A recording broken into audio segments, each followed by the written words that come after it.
figured out quite early on in the personal training world that it was people just kind of outsourcing their accountability. Yeah, accountability, definitely. They're coming to you to be their external motivation, which totally figures. If somebody has got a busy life schedule, they don't want to take responsibility for having to schedule their training. And when I figured it out in that respect, it made a lot more sense to me. And then a little bit further down the line, when I got into the actual business side of the fitness industry, it was a guy that I still work with to this day, who I set up one of my first companies with, who totally switched my outlook on the fitness industry. He was kind of like, you're not a personal trainer, you're just a business person, and your product is fitness. And as soon as I flipped it to that and I started seeing it as a total business, as opposed to just me training people in the gym, and couldn't really believe that I was actually getting paid to do it, because, I'd trained people for free in the past, and, I'd take my friends to the gym and stuff like that. That's when I transcended into like doing the business side, and it stopped being about, it didn't stop being about helping people, but it wasn't, it was a lot more transactional from that point on. So at first I got into the fitness industry by chance because I was already doing training and James gave me an opportunity. But then a lot of people in the fitness industry, they never flip that switch and they always do it for that. But then as soon as I realized that, I wanted to make a business out of it, and I wanted it to be profitable, and I wanted it to be successful, that's when I started kind of setting it up like a business and started leveraging my time and started outsourcing and bringing other people in. And then before I knew it, I was so far detached from the fitness side of things and the helping people. And it was at that point that I was kind of like, I can't do it like this anymore. I need to be, I can't give the individuals the attention that they need to be their accountability. I now have to remove myself from the situation and run this like a business. And then that's when I moved into other businesses and fitness education as a whole. Do you feel like it's definitely a crossroads, and it's definitely something that pulls you in two directions? I know you've obviously had that place for kind of 2.5 years now? 1.5. 1.5 years? Almost 2. Okay, almost 2 years. It is probably the 2-year point for me, definitely, where you start feeling that you start getting pulled. And it's like, either I'm going to run this business and work on it, or I'm going to keep working in it. Do you feel like it's hard, because obviously you love helping people with yoga and you love your own practice? And I was like that with fitness. Yeah. But then it's so hard to be everything, mm-hmm. especially with little ones. Yeah. But it's really funny you're saying that, because I find like my mantra this year, or since opening, has been the business of yoga is not yoga at all. It's opposite, probably. Yeah, very much. Yeah. Very much. A little bit eye-opening for sure. I think I've definitely learned a lot. You come in maybe, especially with like a yoga mindset, maybe a little bit naive. So I've definitely had my eyes open. I've definitely learned a lot. And I agree with being pulled into direction, like even the amount of classes I can teach versus how much I was teaching when I started. Yeah. Just not realizing what goes on behind the scenes of a business, and then being in charge of all that. And then if you want to grow, you need to put time and energy into growing. I think with yoga, not just like from what you were saying before, is yoga exercise, with it not just being exercise, with it being a holistic lifestyle, way of being, way of living, you can implement it into everything you do. Yeah. And it's about learning that. And I think what happens is sort of, maybe not with everyone, I think you lose it, or not lose it, but you forget that when you're going into something brand new. Yeah, of course. And I feel like rule number one is that in order to help others, you have to first help yourself, because you can't, there's no piece of the pie to give out to other people if you can't even help yourself. So I figured that out with fitness, that I had to make ends meet, because otherwise I couldn't help the people that I wanted to help. So that was kind of the stage before completely removing myself from it and viewing it as, well, if I have staff, then I'm helping them and they're helping people. I guess with yoga, obviously, like you said, it's 5,000 years old. that when yoga was created, this wasn't an issue, because the guy who created it, or whoever created it, who was doing the practices with people, probably didn't have the pressures of the 21st century capitalist world. Well, he definitely didn't. It was obviously a much simpler time, and he could afford to just come out, lead some yoga, help people. There wasn't as much, he probably was self-sustainable in a much easier way. Whereas we know now that the only real way to become there's no way to become self-sustainable without money in the West. Do you know what I mean? Yeah, I was going to say it's very, the capital side of yoga is a very Western thing. Yeah. But you've got bills to pay. You've got a wonderful facility at the bottom of the road. It's, there's showers, it's kept clean, there's electricity. All of those things require capital. Mm-hmm. And I'm sure that in an ideal world, you could help people, and that would just be, resourced to you, and you could just help as many people. But unfortunately, it's not an option. You have to make ends meet. I think the way we try and look at it, or I'll just speak from my opinion. I won't speak broadly. I don't know who this we is. Yeah. On behalf of the yoga community everywhere, every single person who's ever delivered it for the past 5,000 years, we've agreed that. Exactly. Yeah. I've spoken to everyone. Yeah, this is the consensus. Listen, you're the spokesperson for yoga right now. So I think that basically what we say is what I say.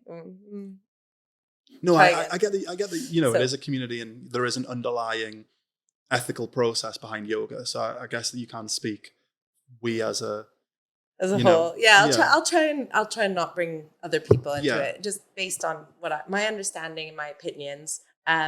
It's an exchange of energy. What you put out, what you give to people, what you teach people, when you sit and lead a class, what you take on from people, because oftentimes, especially if you're doing a lot of hip opening, you're doing a lot of just mindfulness and sitting with yourself, it opens up a lot for people. They'll share with you. So it's a lot of your energy to hold the space so they feel comfortable to do it, a lot of energy to basically teach it so there's no injury, everything about it, bringing what you know, energy in what you've studied, in the hours of your own self-practice. So as an energy exchange, if I'm just sitting giving classes for free, it's just depleting. Yeah. Money's an energy. And the way people look at money as a taboo, or we're not allowed to talk about it, or whatever it is, that's just scarcity mentality. That's giving sort of a negative connotation, negative energy. Whereas if it's just what you're saying, we need to pay the bills, we need to live, it is the currency of modern life. And you work as an energy exchange. Yeah. And this energy exchange is, I will give you my years and years of practice, of knowledge, of mistakes, of learning from those mistakes, of garnering different knowledge from different teachers. I'll give you my space, I'll give you my time, but there needs to be an energy exchange. Yeah. I need to fill my cup as well, because I'm giving so much. Yeah. So it's almost like I'm going to give, but I'm also going to get. So I'm going to constantly refill. I think that's why community is so important in any of the kind of fitness, health, and well-being space. People have to believe that it is a community that they are putting into, they're getting something out of it massively, which is going to help them beyond that hour yoga session. Mm-hmm. Do you know what I mean? Like that continues. And just like a gym session, when I was personal training people, they'd feel good all day. Mm-hmm. And over a period of time, they were getting in better shape. They were feeling healthier. They were living a more fulfilled life, because they had the whole, they were taking care of their body, which is a huge part of, feeling good about yourself. Absolutely. So what you give people goes way beyond that. I guess the biggest issue, and this is why people remove themselves, and this is a theme that's come up a couple of times with a couple of different people, and I've seen on, I was listening to Alex Hormozi speaking about this, who, started off in the fitness industry, because it feels like you're giving them something and they're like kind of helping you keep your cup full, like you said, which I think is a great expression, especially when we're talking about kind of energy. They get to a point where if you get really good at something, you more than fill your cup, and, you start to fill your cup, and then you fill a few more cups. And then before you know it, because you're helping so many people, you're giving them all the same energy, but they're giving you a lot back, because, you've expanded your business and you're now helping a lot of people. I would think about that as I wanted to be a successful personal trainer because the more money I was making, the more people I was helping. Now, it's a weird one in this industry, and I don't know if you've experienced it, but you get to a stage where sometimes people feel like, and I don't know if this happens with yoga, but it definitely happens with personal training, they're happier to support you on the come up than when you get to the stage where you've got other people working for you and you've went past that stage. Like, people want to see you do well. They don't always want to see you do better than them. Yeah, literally, like, we got to the point where you get a new car and people are like, I paid for that. Do you know, people actually say stuff like that? And I don't know if they do that in yoga because it's a lot more respectful, but people would definitely feel like, okay, I was helping you when you were a struggling PT, but now you're a busy PT who's got a PA and got their own gym and got people working underneath you. It's like the energy balance is off. I would say maybe you'll have those people in the world, but you'll also have the people who are consistently cheering you on. And I do think that is your own mental mess, your own, I don't want to, that sounds offensive, but no, of like course. A mess, what's going on in your head. You just got to deal with it, I guess. And I think that a lot of times what people put out there is a reflection of what's going on. So if someone is, let's say, like body shaming someone, that's probably a reflection on how they feel about their body. Right. If someone is saying, I paid for your car, that's a bit of like scarcity mentality, money shaming. Well, that's how they feel about their finances or the security of their finances. Yeah.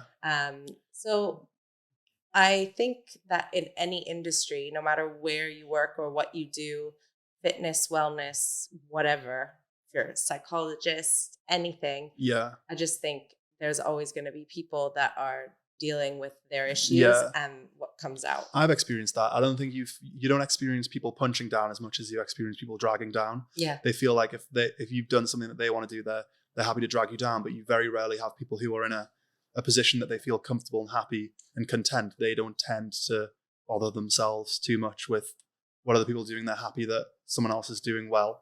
You want to be the person that helps the struggling artist, so to speak, the proverbial struggling artist, but you also want to be the best. So you do. You find that in everything, though, don't you? Like people want to, they love it when they've got an artist that they support, like even musicians. Yes. But then as soon as they become famous, they're like, oh, they sold out. Yeah. But don't you want them to do? They're angry that other people discovered them, and they're kind of like that. Yeah. Yeah. And then again, I would say that's your own sort of whatever is going on inside. Like, why isn't someone else allowed to like what you like? Why does it have to be exclusive? No, it's crazy. You see with sport as well. Like I'm noticing it with like Newcastle United, obviously, doing way better. People who previously weren't as bothered now are more interested. Newcastle got a higher profile. They're doing well. Everybody likes to support people who are kind of doing well. And you can see it visually annoying certain people who are like, I was a fan from the beginning, which like, wouldn't you want there to be more? Yeah. Do you not want us to do well? So people are fans. Yeah. But yeah, I get it from both sides, to be fair. It's like, but I didn't know about these guys before because they weren't doing well. Yeah. So I could only support them once I know about them. I'm sorry that you had some sort of weird insight into like supporting Newcastle as they traipse through the championship, which I did. But it's,